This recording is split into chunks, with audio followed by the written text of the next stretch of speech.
Selamat pagi jemaat, saya sangat bersyukur bisa berkhotbah hari ini untuk kalian. Ini selalu kehormatan besar bagi saya untuk bisa berbagi firman Tuhan, biar kita bisa belajar bersama dan menjadi lebih dalam dengan iman kita. Hari ini saya mau berkhotbah dalam bahasa Indonesia, full bahasa dari awal sampai akhir. Jadi kalau kamu tidak mengerti saya, itu berarti kamu bukan dari Indonesia atau saya lagi belum lancar dalam bahasa Indonesia.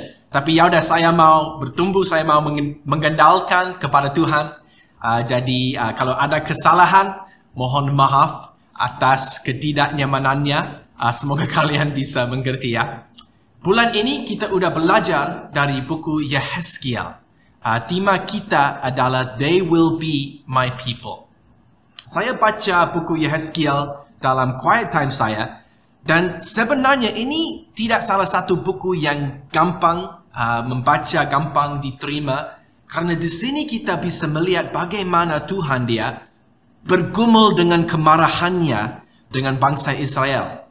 Tapi ketika saya semakin dalam membacanya, saya melihat hatinya Tuhan, hatinya yang mau memulihkan mereka kembali kepada Dia, kembali kepada Tuhan. Jadi sebelum kita lanjutkan, kita mulai dalam doa. Mari kita berdoa bersama. Bapa di surga, saya mau berterima kasih bahwa hari ini kita bisa puji Engkau Tuhan.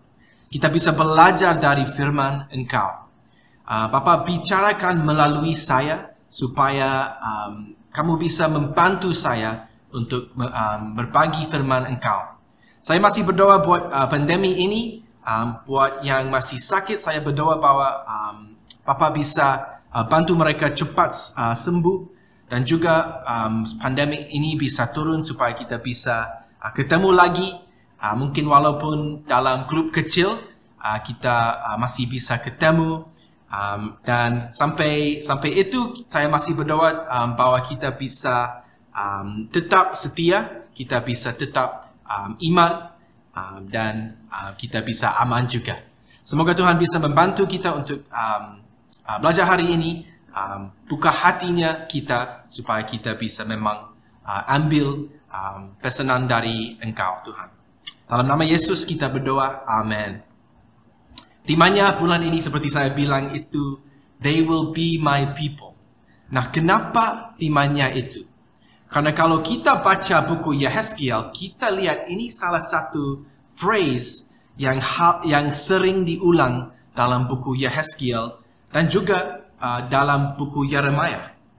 Ini yang kita sering dengar, sering baca dalam buku ini. They will be my people.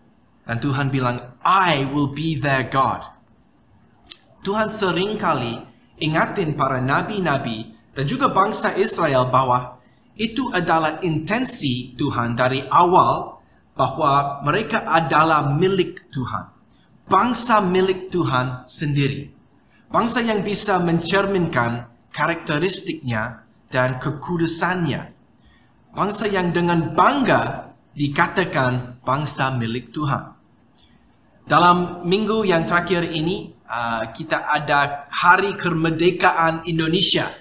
Hari di mana seluruh bangsa Indonesia merayakan kemerdekaan atas negaranya. Merdeka! Kalau kamu seorang Indonesia, kamu memasang bendera merah putih di depan rumah kamu, mungkin taruh bendera kecil dalam mobil, mungkin pakai baju yang merah putih. Ini adalah hari yang sangat membanggakan untuk kita semua, untuk orang Indonesia. Bagi saya, sebagai orang Inggris, beberapa bulan lalu, tim bola nasional kita berhasil memasuki final Euros 2020. Itu dimainkan di Stadium Wembley di London. Itu adalah waktu di mana semua orang Inggris di seluruh dunia diingatkan betapa bangganya mereka melihat negaranya, bangsanya telah berhasil memasuki final di turnamen yang bergengsi. Ini sesuatu yang kita belum alami sebelumnya, karena terakhir kali Inggris memasuki final turnamen adalah di tahun 66, sebelum saya lahir. Mungkin sebelum kamu juga lahir, om tante di sini, mungkin kamu anak kecil waktu itu. Tapi walaupun kita tidak menang turnamen itu, Euros, dan saya agak sedih beberapa hari, kita sangat semangat dan bangga untuk bisa masuk ke final. Sekarang, bagaimana perasaan Tuhan saat Dia melihat bangsa Israel? Sebenarnya itu adalah hal yang Tuhan rasakan juga kepada kita hari ini. Dia ingin kita menjadi bangsa miliknya. Ketika Tuhan melihat kita, gerejanya, Tuhan merasakan rasa bangga, kasih, dan juga hubungan. Dan Tuhan tidak mau kehilangan itu. Dia tidak mau kita diambil dari Dia. Hati kita, pikiran kita dicuri oleh hal yang lain. Hal-hal dunia yang bisa mencuri hati kita. Jadi kalau ini cara Tuhan melihat kita, saudara-saudari, mari kita belajar bagaimana kita merespon dengan cara yang benar. Jadi hari ini kita bakal belajar 3 tema dari buku Yehezkiel. 1, His position, posisinya Dia. 2, His plan, rancangan Dia. Dan 3, His people, bangsanya Dia. Kita baca Yehezkiel pasal 16 ayat 1-22. Saya baca. Lalu datanglah firman Tuhan kepadaku. Hai anak manusia, beritahukanlah kepada Yerusalem perbuatan-perbuatannya yang keji dan katakanlah, beginilah firman Tuhan Allah kepada Yerusalem. Asalmu dan kelahiranmu ialah dari tanah Kanaan. Ayahmu ialah orang Amori dan ibumu orang Heti. Kelahiranmu begini, waktu engkau dilahirkan, pusatmu tidak dipotong dan engkau tidak dibasuh dengan air supaya bersih. Juga dengan garam pun engkau tidak digosok atau dibedunggi dengan lampin. Tidak seorang pun merasa sayang kepadamu sehingga diperbuatnya hal-hal itu kepadamu dari rasa belas kasihan. Malahan engkau dibuang ke ladang oleh karena orang pandang enteng kepadamu pada hari lahirmu. Maka aku lalu dari situ dan kulihat engkau menendang-nendang dengan kakimu sambil berlumuran darah. Dan aku berkata kepadamu dalam keadaan berlumuran darah itu, engkau harus hidup dan jadilah besar seperti tumbuh-tumbuhan di ladang. Engkau menjadi besar dan sudah cukup umur, bahkan sudah sampai pada masa mudamu. Maka buah dadamu sudah montok, rambutmu sudah tumbuh, tetapi engkau dalam keadaan telanjang bugil. Maka aku lalu dari situ dan aku melihat engkau, sungguh, engkau sudah sampai pada masa cinta berakhir. Aku menghamparkan kainku kepadamu dan menutupi auratmu. Dengan sumpah aku menggarakan perjanjian dengan engkau. Demikianlah firman Tuhan Allah, dan dengan itu engkau aku punya. Aku membasuh engkau dengan air untuk membersihkan darahmu daripadamu, dan aku mengurapi engkau dengan minyak. Aku menggenakan pakaian berwarna-warna kepadamu dan memberikan engkau sandal-sandal dari kulit lumba-lumba dan tutup kepala dari linen halus dan selendang dari sutra. Dan aku menghiasi engkau dengan perhiasan-perhiasan dan menggenakan gelang pada tanganmu dan kalung pada lehermu. Dan aku menggenakan anting-anting pada hidungmu dan anting-anting pada telingamu dan mahkota kemuliaan di atas kepalamu. Dengan demikian engkau menghias dirimu dengan emas dan perak, pakaianmu linen halus dan suterai dan kain berwarna-warna. Makananmu ialah tepung yang terbaik, madu dan minyak, dan engkau menjadi sangat cantik sehingga layak menjadi ratu.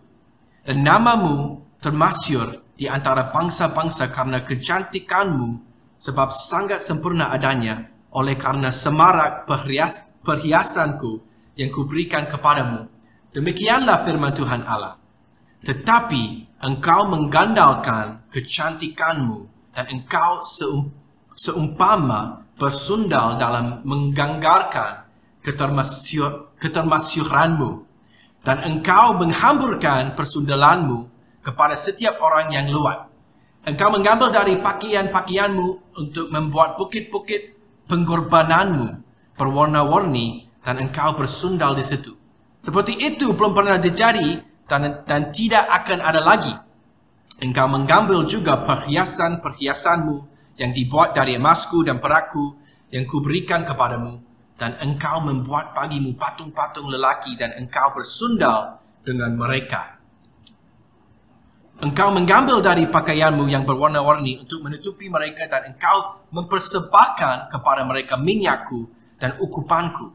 Juga makananku yang kuberikan kepadamu, tepung yang terbaik, minyak dan madu kuberikan makananmu, engkau persembahkan kepada mereka menjadi persembahan yang harum. Demikianlah firman Tuhan Allah. Bahkan engkau mengambil anak-anakmu lelaki dan perempuan yang engkau lahirkan bagiku dan mempersembahkannya kepada mereka menjadi makanan mereka. Apakah persundalanmu ini masih perkara tentang bahwa engkau menyembelih anak-anakku dan menyerahkan kepada mereka dengan mempersembahkannya sebagai korban dalam api? Dalam segala perbuatanmu yang keji dan persundalanmu itu, engkau tidak teringkat lagi kepada masa mudamu. Waktu engkau telanjang bugil sambil menendang dengan kakimu dalam lumuran darahmu. Di mana posisi Tuhan di dalam hidup kamu hari ini? Di dalam chapter ini, Tuhan cerita bagaimana dia telah menjaga, mengasihi bangsa Israel. Dia memakai contoh seorang ayah yang mengadopsi bayi yang ditinggalkan oleh orang tuanya. Tapi itu Tuhan yang terima bayi cewek ini. Tuhan merawat dia bisa bertumbuh menjadi dewasa, terus memberikan baju bagus dan perhiasan, merawat dia menjadi seorang terkenal dan sukses. Tapi dia berbalik dan menolak kasih ayah. Dia menggunakan semua yang dikasih ayahnya untuk menjadi pelacur. Bukan cuma itu, tapi dia juga korbankan anaknya kepada berhala. Tuhan memakai analogi atau metafor ini untuk menjelaskan hubungan dia dengan bangsa Israel. Dan saya suka chapter ini karena ini sangat menolong kita untuk melihat hatinya Tuhan untuk bangsa dia. Tuhan telah menjaga, merawat, memenuhi kebutuhan mereka, tetapi mereka masih berbalik hati dari Tuhan. Ini bukan bicara tentang prostitusi sebagai contoh dosa, tapi ini analogi Tuhan kasih kita supaya kita bisa mengerti perasaan Tuhan saat bangsa Israel menolak dia. Seperti seorang istri yang meninggalkan suaminya, ini perasaan Tuhan ketika dia melihat bangsa Israel menyembah berhala. Pasal 16 ayat 32-34, hai istri yang berzina, yang memeluk orang-orang lain, ganti suaminya sendiri. Kepada semua perempuan sundal orang memberi upah, tetapi engkau sebaliknya. Engkau yang memberi hadiah, umpan kepada semua yang mencintai engkau sebagai pujukan, supaya mereka dari sekitarmu datang kepadamu untuk bersundal. Maka dalam persundalanmu, engkau adalah kebalikan dari perempuan-perempuan yang lain. Bukan orang yang mengejar engkau hendak bersundal, tetapi engkau yang memberi upah persundalan. Sedang engkau tidak diberi apa-apa, itulah kebalikannya padamu. Tuhan mengatakan di sini, mereka menjadi pelacur, tetapi yang aneh di sini, sebenarnya itu mereka yang bayar. Jadi bayangkan, mereka sudah sangat putus asa sampai mereka seperti pelacur yang cari-cari terus orang lain dan rela juga bayar. Kalau kita membaca chapter sebelumnya, mereka sudah menjadikan bait Allah menjadi tempat berhala. Mereka sujud menyembah di dalam bait Allah dan memuji matahari. Dan mereka bahkan memberikan anaknya sebagai korban. Mereka sangat memberontak. Meskipun Tuhan mengasihi dan jaga mereka, mereka berbalik hatinya kepada berhala. Allah lain dari negara sekitar. Apakah cuma Israel yang jatuh dosa kepada berhala? Atau apakah ini bisa juga relate kepada kita hari ini? Bagaimana kita bisa mengerti artinya berhala atau idolatry? Jadi ini secara gampangnya bisa mengerti artinya menyembah berhala atau idolatry. Ini salah satu quote-nya dari Timothy Keller. An idol is anything that is more important to you than God. Idol adalah sesuatu yang lebih penting daripada Tuhan. Anything that absorbs your heart and imagination more than God. Sesuatu yang mengkonsumsi hati dan pikiran kamu lebih daripada Tuhan. Anything that is so central and essential to your life that should you lose it, your life would feel hardly worth living. Sesuatu yang menjadi pusat dan esensial dalam hidup kamu, dan jika kamu kehilangan itu, hidup kamu jadi tidak ada artinya. Therefore, anything can be an idol. Semua hal bisa menjadi idol. An idol is anything you look at and say in your heart of hearts, if I have that, then I'll feel my life has meaning. Then I'll know I have value. Then I'll feel significant and secure. Idol itu adalah sesuatu yang kamu melihat dan katakan dalam hati kamu, jika saya punya itu, hidup saya jadi berarti. Jadi saya berharga dan ada nilai. Jadi saya merasa penting dan aman. Saya bertanya lagi, di mana posisi Tuhan di dalam hidup kamu hari ini? Apa yang menjadi saingan Tuhan di hidup kamu hari ini? Bagi saya dari kecil, saya selalu mau menjadi orang yang sukses dan membuktikan kepada orang tua saya bahwa saya bisa berhasil. Bahwa kerja keras mereka dan investasi dalam saya tidak sia-sia. Saya ingin teman saya menghargai saya sebagai seorang sukses dan berhasil. Seringkali saya merasa kalau saya sukses, baru hidup saya ada artinya. Sampai sekarang pun saya masih bergumul dalam hatinya untuk menjadi secure dalam Tuhan. Karena saya sudah menjadi pelayan full-time minister. Kadang-kadang kalau saya ketemu dengan teman-teman, mungkin teman keluarga saya di Inggris yang mungkin dokter, ada banyak teman-teman dokter Indian di Inggris, seperti ayah saya. Mereka tidak mengerti kenapa saya menjadi full-time minister. Itu apa? Gimana bisa cari duit seperti itu? Dalam hati saya, paling dalam, saya seperti bangsa Israel di zaman Yehezkiel. Saya bisa berbalik hati saya dari Tuhan, lupa Tuhan, dan balik kepada hal-hal duniawi. Sebenarnya posisi Tuhan ada dalam hati saya dari dulu, tapi mungkin dulu lebih sebagai asisten atau pembantu saja. Saya melihat kebutuhan untuk Tuhan, tapi lebih sebagai polis asuransi. Kalau ada masalah, lebih baik ada Tuhan aja. Tapi Tuhan ingin menjadi CEO, menjadi bos dalam hidup kamu, bukan asisten. Tuhan bukan seorang yang bisa masuk dalam hidup kamu sebagai asisten. Kenapa? Bukan karena dia suka mengkontrol kamu, tetapi karena dia sudah menjadikan kamu pusat dalam hidup dia sendiri. Dia melihat kamu seperti ayah yang mengasihi anak adopsi, seperti kita baca tadi dalam pasal 16. Tuhan menjaga kamu dari lahir, mengajar kamu sampai sekarang. Mungkin kamu pikir cuma orang tua kamu yang merawat kamu. Tapi Tuhanlah yang menggunakan orang tua kamu untuk mempersiapkan kamu supaya kamu bisa mengenal Tuhan dan memuji Dia. Jadi di mana posisi Tuhan hari ini dalam hidup kamu? Apakah Dia memang dalam posisi yang benar dalam hidup kamu? Point nomor 2, His plan, rancangan Dia. Meskipun Tuhan sedih dan ditinggalkan oleh bangsa Dia, bahkan Dia merasa jijik oleh berhala, Tuhan punya rancangan dari awal untuk memulihkan bangsanya. Tuhan adalah Allah yang memulihkan. Sebetulnya, saya sendiri suka memperbaiki dan restorasikan hal-hal yang tua. Saya suka hal-hal klasik dari zaman dulu. Terutama saya suka mobil klasik.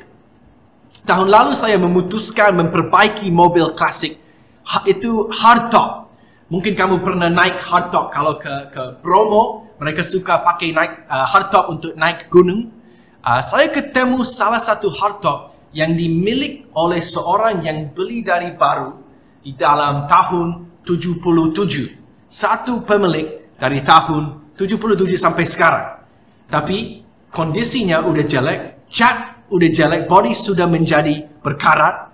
Tapi saya punya visi untuk kembalikan mobil ini menjadi seperti keluar pabrik, seperti semula, seperti desain aslinya. Ini salah satu proses yang tidak mudah, tidak cepat, tidak murah, butuh kesabaran, butuh ketekunan, tapi ini hasilnya. Saya puas sekali melihat hasilnya. Mungkin kamu berpikir, kenapa nggak beli mobil baru ya? Aneh orang ini.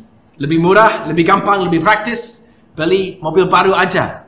Tapi ini satu pengalaman yang sangat memuaskan.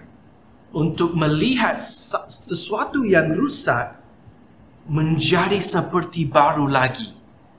Melihat sesuatu yang kehilangan fungsinya, yang tidak berharga, bisa menjadi seperti semula.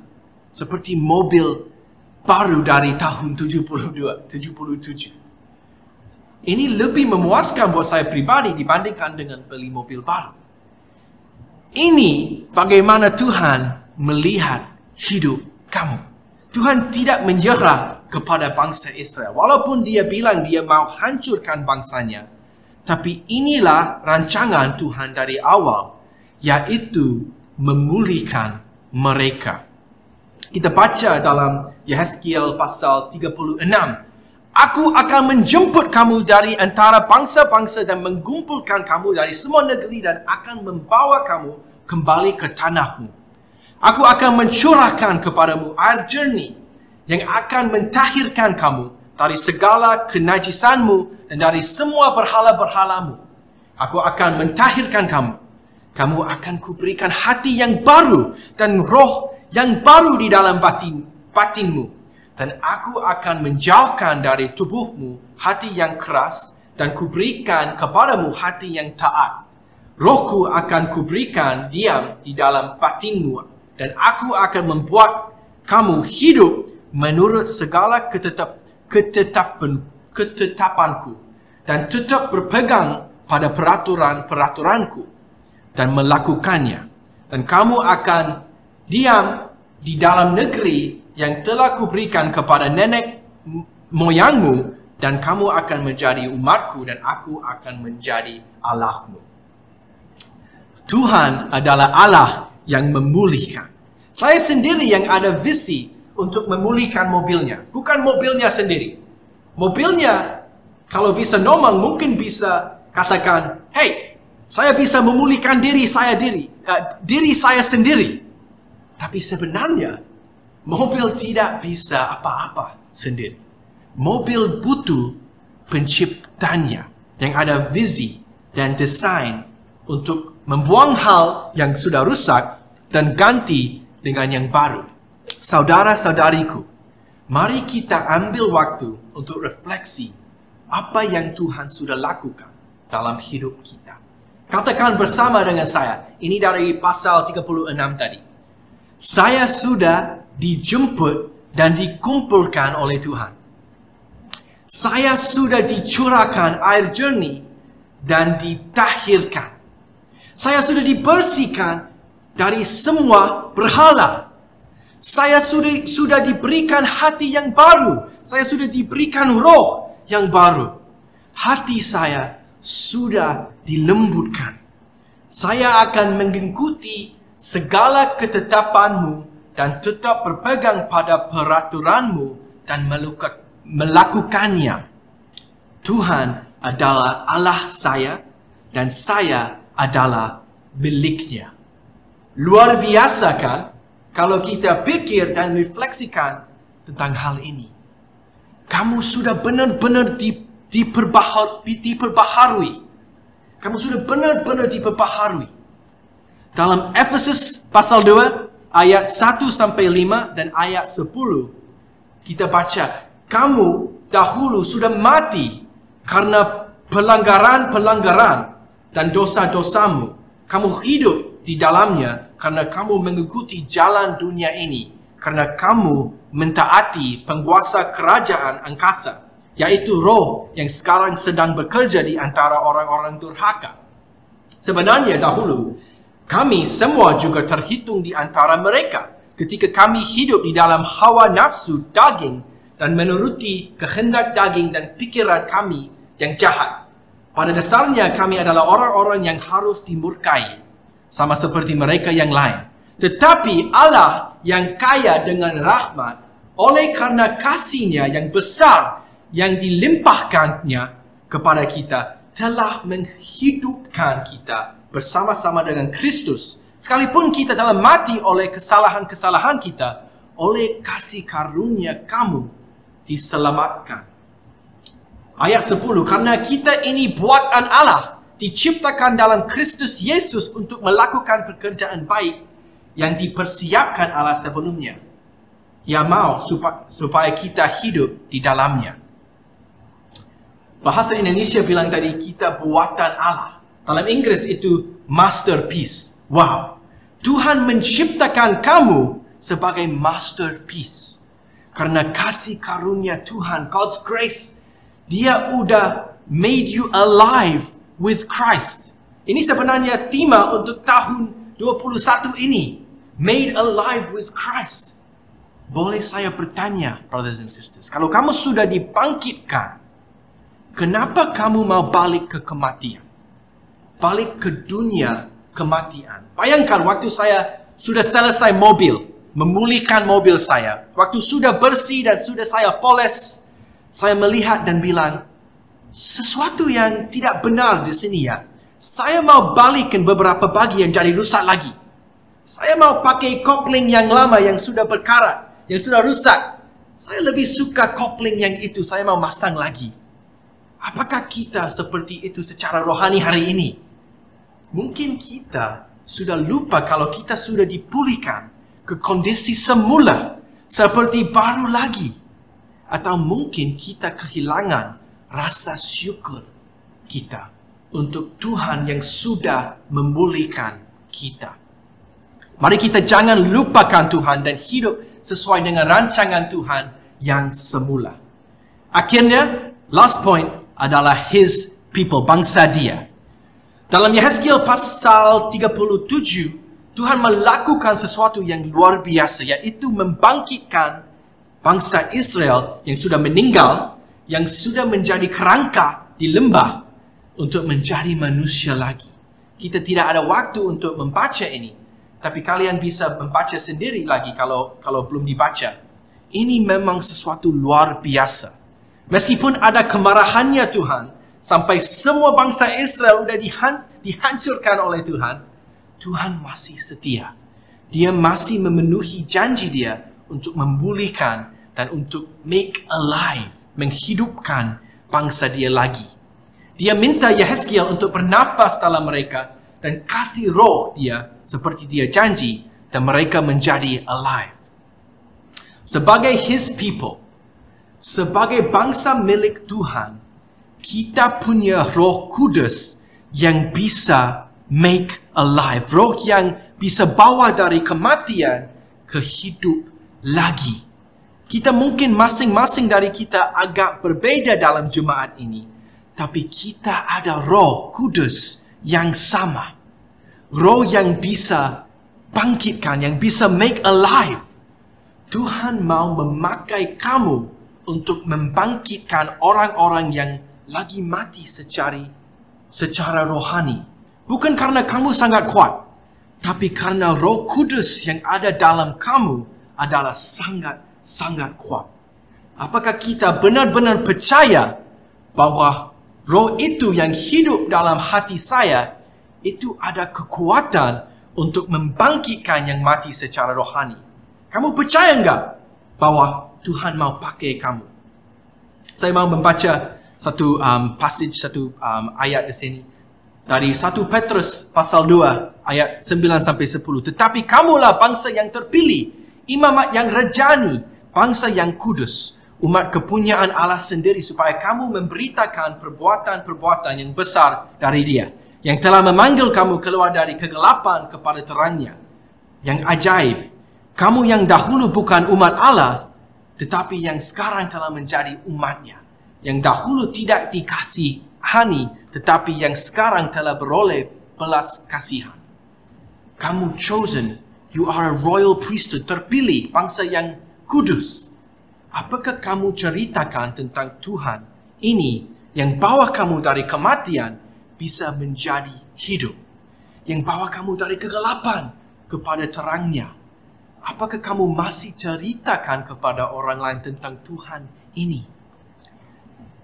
Ada satu phrase dalam Yehezkiel, dalam pasal 3 dan pasal 33, di mana Tuhan kasih panggilan kepada Yehezkiel sebagai watchman for Israel. Bahasa Inggris itu watchman. Apa artinya watchman? Dalam bahasa Indonesia itu penjaga kaum Israel. Panggilan itu artinya Tuhan kasih tanggung jawab dan otoritas kepada Yehezkiel supaya dia yang berkhotbah kepada Israel dan dia yang harus menolong bangsa Israel untuk bertobat. Sebenarnya Yesus memberikan kita sebagai His people panggilan yang sama. Hari ini kita juga watchman dan watchwoman untuk bangsa yang kita ada sekarang. Kalau kita adalah watchman, kita harus ada hati untuk memang menjaga saudara-saudari dalam jemaat, tapi juga teman-teman kita, keluarganya, dan yang lain dalam hidup kita. Apakah kamu sudah menjawab panggilan Yesus untuk menjadi watchman hari ini? Jadi dari buku Yehezkiel, kita belajar hari ini tentang His position, bahwa Tuhan harus menjadi posisi nomor satu, dan kita harus melihat apa yang ada dalam hati yang bisa mengkonsumsi kita lebih dari Tuhan. Kita belajar tentang His purpose untuk memulihkan kita, dan akhirnya kita belajar tentang His people, bangsa Dia, bahwa kita ada Roh Kudus yang bisa make alive, dan kita adalah watchman untuk bangsa Dia. Terima kasih semuanya untuk mendengar firman Tuhan hari ini. Mari kita tutup dalam doa. Bapa di surga, terima kasih untuk firman Engkau. Kebenaran-Mu yang membimbing kita, yang mengajar kita Tuhan. Tuhan, kita mau belajar bagaimana posisi Engkau bisa menjadi nomor satu dalam hati kita. Kita mau minta ampun Bapa kalau posisi Engkau tidak dalam posisi yang benar Tuhan. Tapi kita lihat rancangan-Mu, kita lihat Your plan Tuhan untuk memulihkan kita, untuk bawa kita dari kematian kepada hidup lagi, dari kegelapan ke terangnya. Dan kita mau menjadi Your people Tuhan, bangsa yang milik Engkau Tuhan. Terima kasih hari ini kita bisa belajar. Dalam nama Yesus kita berdoa. Amen. Thank you.